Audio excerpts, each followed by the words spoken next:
So you've just had ACL surgery, and let's be real, these first 2 weeks are absolutely critical. It can definitely feel a little overwhelming, but you've got this. This right here is your clear step-by-step guide to nail phase one and build the rock-solid foundation you need for a great recovery. All right, let's jump right in. Okay, first things first. You might think your goal right now is to get strong, but it's not. Not yet. Your first goal is actually to tackle a much weirder, more fundamental problem that happens to pretty much everyone after a big knee surgery. And this is it.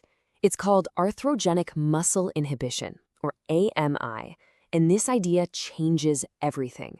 See, your quad muscle isn't just weak. It's that your brain, in an effort to protect you, has basically flipped an emergency off switch on it. Think of it like the phone line between your brain and your knee has been cut. The signal just isn't getting through. So, and this is the key takeaway, our entire mission in phase one is to get that signal back online.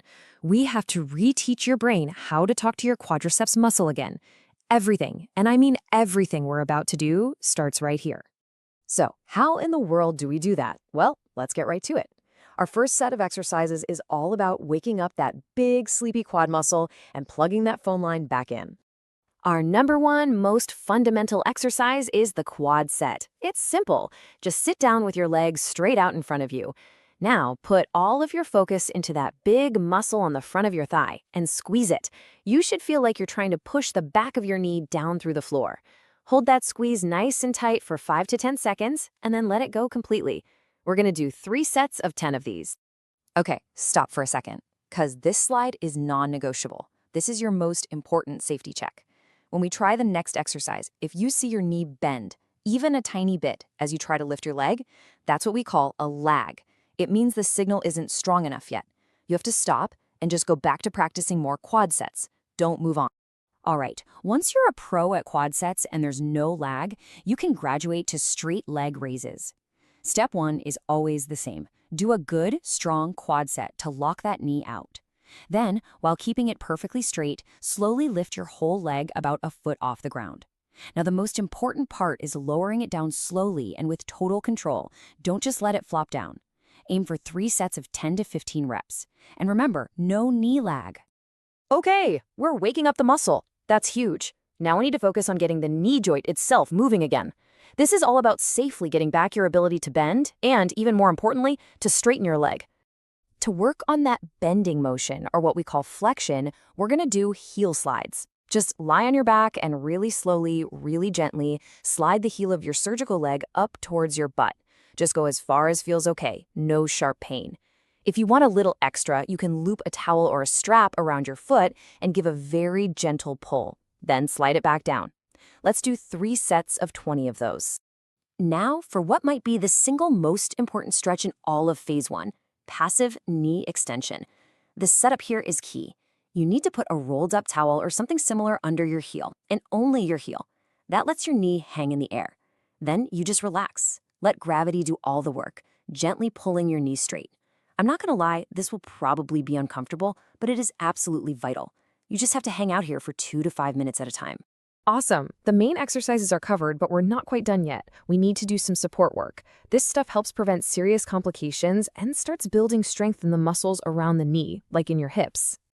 We've got 3 key supporting players here. First, ankle pumps. You're just going to flex your foot up and down like you're pumping a gas pedal. Do 30 to 50 of these every single hour you're awake. This keeps the blood moving and is your number 1 defense against dangerous blood clots. Then you've got glute bridges and clamshells. These are all about your hips, which are the support system for your knee. Strong hips mean a happier knee.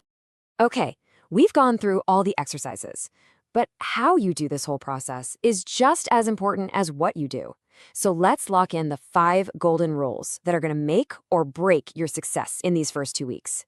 Listen up, because if you only remember one thing from this whole explainer, make it this. Getting your leg perfectly straight, that's called extension, is your number 1 priority, period. Bending will come back, I promise. But if you lose that last little bit of straightness now, it is a nightmare to get back later. Do not ever sacrifice getting it straight just to bend it a little more. This is the number. This is your target. 0 degrees. Not kind of straight, not almost straight. Perfectly lock it out straight so it matches your other leg. This is the key to walking normally again and having a full recovery down the road. So how often are you doing all this? The magic number is 3. This is not a once-a-day kind of thing. You need to do this entire routine, the quad work, the range of motion, all of it 3 separate times every single day. Consistency is king. Let's have a quick chat about pain. Pain is just feedback. You should not be a hero and push through sharp, intense pain. Think of it on a scale of 0 to 10. If any exercise kicks your pain up above a 3, you need to back off or stop. We're trying to calm the need down, not make it angrier. And last but not least, you have to manage the aftermath. After every single one of those 3 daily sessions, you get ice on that knee for 20 minutes, no exceptions. It helps control the swelling. Use a compression wrap too. And above all, just listen to your body. Sharp pain, a big increase in swelling, those are signs to ease up. Stick to these rules and you're gonna do great. Look, by following this plan, you're not just passively healing. You are actively rewiring your brain-body connection and taking complete control of your recovery. You now have the full blueprint for phase 1. You've set the foundation. So the only question left is, are you ready for what's next?